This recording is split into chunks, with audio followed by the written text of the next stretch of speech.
When I showed up for what was supposed to be a small family dinner, I walked into a hall with 80 guests and a banner screaming "Welcome, baby Emily."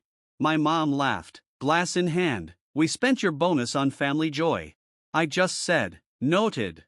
That night, I logged in, froze every account, reversed 14 transactions, and quietly pulled the full $9,800 bonus back into my name. By morning, the house already felt different. Mom was glowing like she'd won an award, repeating her punchline to anyone within earshot: "We spent your bonus on Family Joy." I hadn't even told them about the check, just a raise, a good quarter, not the actual number, but they knew.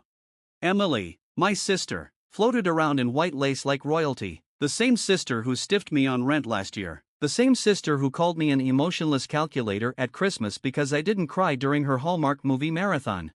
After the last balloon sagged and the guests shuffled out with gift bags, I went online again. No yelling, no crying, just action. Froze every joint account, took back what was mine, legally mine. It wasn't revenge, it was correction. The next morning, a post-it was taped to my old bedroom door. "Mom's handwriting, please don't overreact. We did it for Emily. She's family, she needs this." I left it there, sat on the guest bed, opened the folder I swore I'd never use: receipts. Rent, $6,300. Medical bills, $2,480. Emily's car repair, $1,900. Groceries, streaming, Mom's wine subscription. I was a walking ATM. For 5 days, I said nothing. Then Mom left a voicemail: "Honey, you're overreacting. It was just a dinner. Emily's having a baby. She needs support. We thought you'd be happy." Not once did she say thank you, not once did she apologize. When I finally drove over, Emily's brand new SUV was in the driveway, the one she claimed she couldn't afford a down payment on, the one I co-signed. She said it was for job interviews. I'd seen the reels. It was for influencer brunches. Inside, Dad barely looked up. "Your sister's pregnant. Don't be dramatic." I said, "You threw an 80-person party with my bonus." He scoffed. "It's called giving back to the family. Try it sometime." Emily smirked. "You just hate seeing people happy." That was it. That was the line.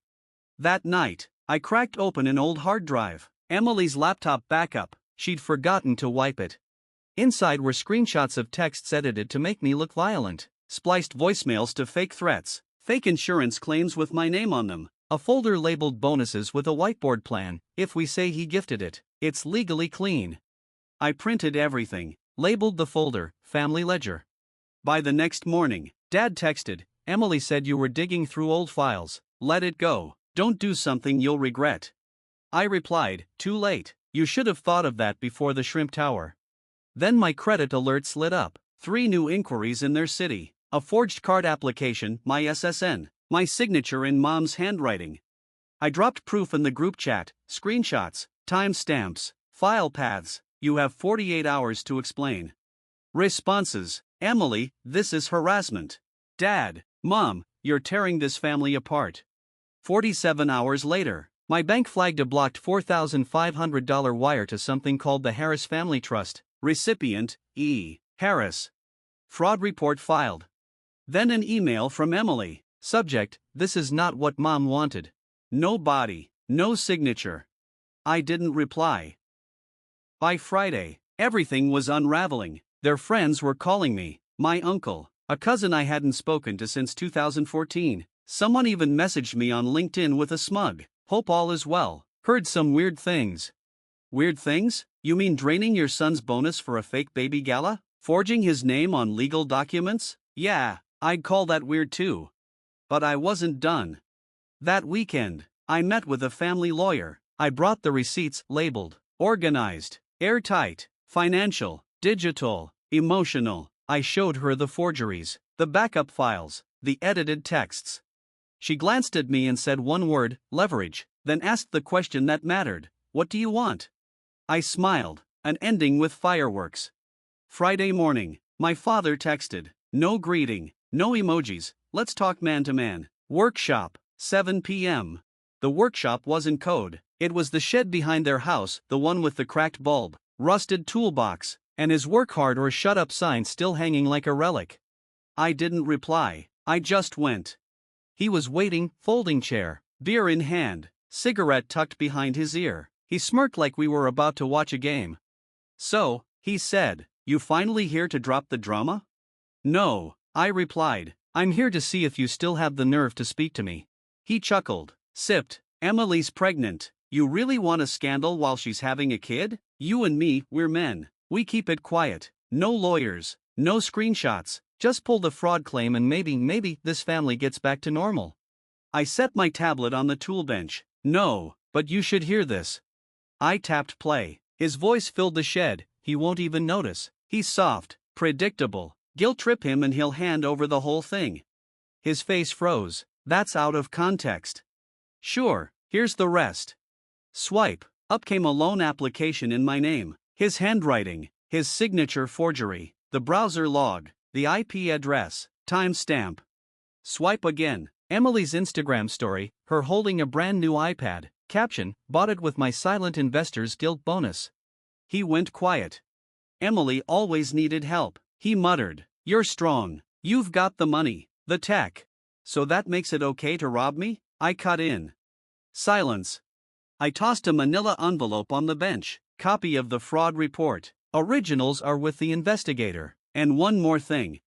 The shed door creaked. Jake walked in. Emily's ex, the one she painted as abusive. Calm, steady, a folder under his arm. "Thought you might want to hear some things," he said. He laid it all out, the fake pregnancy scare, the threats, the money demands, the blackmail plans Emily drafted step by step. Then he played an audio clip. "He doesn't know. I used his name for the paperwork. He'll never figure it out. He trusts me." Emily's voice, unmistakable. My father shrank against the wall, pale. I didn't know." "No," I said, "you chose not to know." Then I leaned in, steady and final. "You lost me. Not this week, not this month. For good." And I walked out. Behind me, Jake's voice cut through. "By the way, Jack, if any of you come after me again, I go public." By morning, an orange notice was stapled to the front door, "Sale of shared interest pending legal resolution." By noon, Emily had called me 23 times. Mom sent 3 sobbing voice notes. Dad sent 1 text, "You're making a mistake you can't walk back from." I didn't reply. Instead, I uploaded a folder titled Family Transparency Initiative. No hashtags, no drama, just facts. Inside, PDFs, screenshots, loan documents, audio of Emily bragging, photos of the $9,800 Shrimp Tower baby shower, a full timeline of every theft, lie, and humiliation, and the letter from the county confirming I'd sold my 50% ownership of their house to a legal firm. They didn't even know I still held that share. It was my last card. They thought I was bluffing. They forgot I learned from them.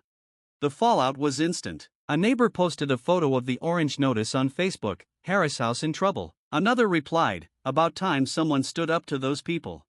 That afternoon, I got an email from a local news blog. They'd seen the documents. They wanted a statement. I sent them one line. "Sometimes you have to burn the legacy to escape the inheritance." That's the line they made a headline. That night, my mother unloaded on Facebook. 7 paragraphs of rage. I was ungrateful. I had betrayed the family. She wrote, "Certain people don't understand how hard it is to be a parent." She even dragged out a photo of me from 2009. Braces, acne, awkward smile, captioned, "I raised this boy, and this is how he thanks me." 14 likes, all from relatives I haven't spoken to in a decade. Teresa added a comment, sending prayers, "Stay strong." I didn't reply. I just logged into LinkedIn and removed every family connection. I didn't want them anywhere near my name. 3 days later, Emily went live. Pale face, perfect tears, dramatic piano underscoring her performance. Sometimes people break you and call it justice. My brother used to be my best friend. I don't know who he is anymore. But the internet wasn't buying it. Comments stacked up fast. "Isn't this the girl who forged loan papers? She's why women get accused of lying. Here's the leaked audio with her baby shower pics." The internet turned pain into pixels, victims into villains, and this time, they were right. A week later, Jake messaged me. "She texted me she's pregnant again, probably fake." I blocked her. "You did the right thing, man, wish I had your spine." I didn't feel triumphant. I felt clear. There's a difference. My father stayed quiet the longest until a letter arrived. No return address. Just typed words. You think you've won? You haven't. Men like you always come back when the silence gets too loud. You'll crawl back. They always crawl back. He signed it. The man who made you.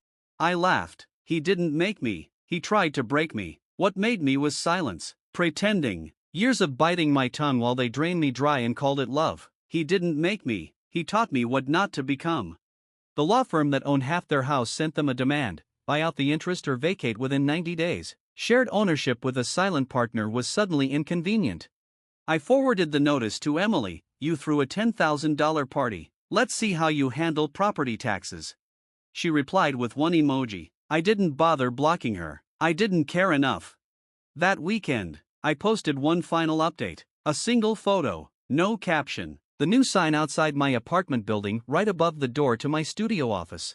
Byrne Ledger, Personal Strategy and Digital Forensics.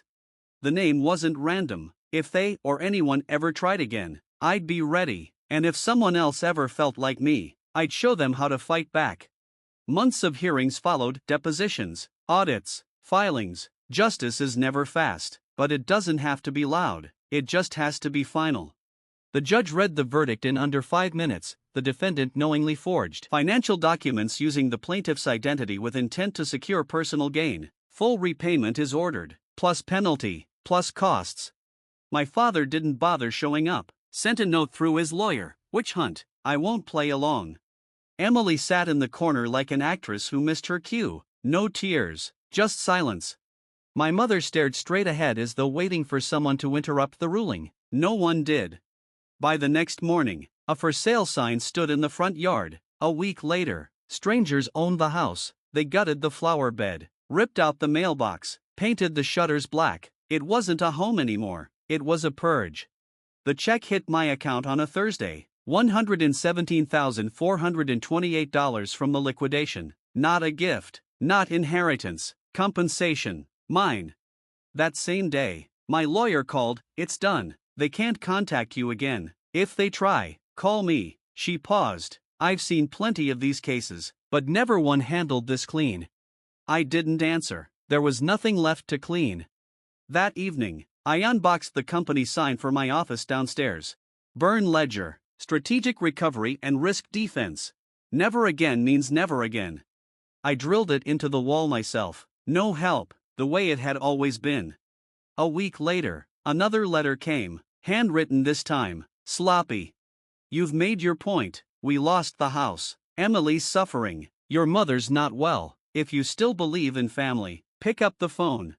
I slid it back into the torn envelope, taped it shut, and fed it through the shredder. That same day, I closed the last joint account at the credit union. The banker asked, "Are you sure? This is permanent." I nodded. That's the point. The next morning, Emily tried running a $112.99 charge at some boutique baby store. Declined. She tried again. Declined harder. She texted, "I'll pay you back. I'll give it all back if you just stop."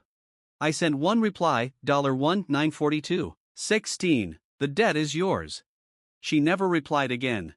The money wasn't the win. The win was the silence. No more guilt calls. No more emergency exits. No more being their backup plan. They tried to use my blood as leverage, but I bled out the part of me that needed them. That Friday, I changed my number. Only 3 people got the new one. The old number stayed active, still tied to the family's Netflix account. Let them see the message when they click my profile. This profile is no longer available. The last thing I did was donate $2,000 from the settlement to a legal defense fund for adults exploited by family. Quietly, no post, no credit, just clicked submit and moved on. That night, I sat on my balcony with a black coffee. No budgets, no apologies, no calculations, just breath. Some stories end with reconciliation. Mine ends with clarity. I'm not guilty for being used. I'd only be guilty if I stayed. They called it betrayal. I call it release. They saw conflict. I found closure. They said I'd crawl back. But I didn't. I cashed the check, changed the locks, and never looked back.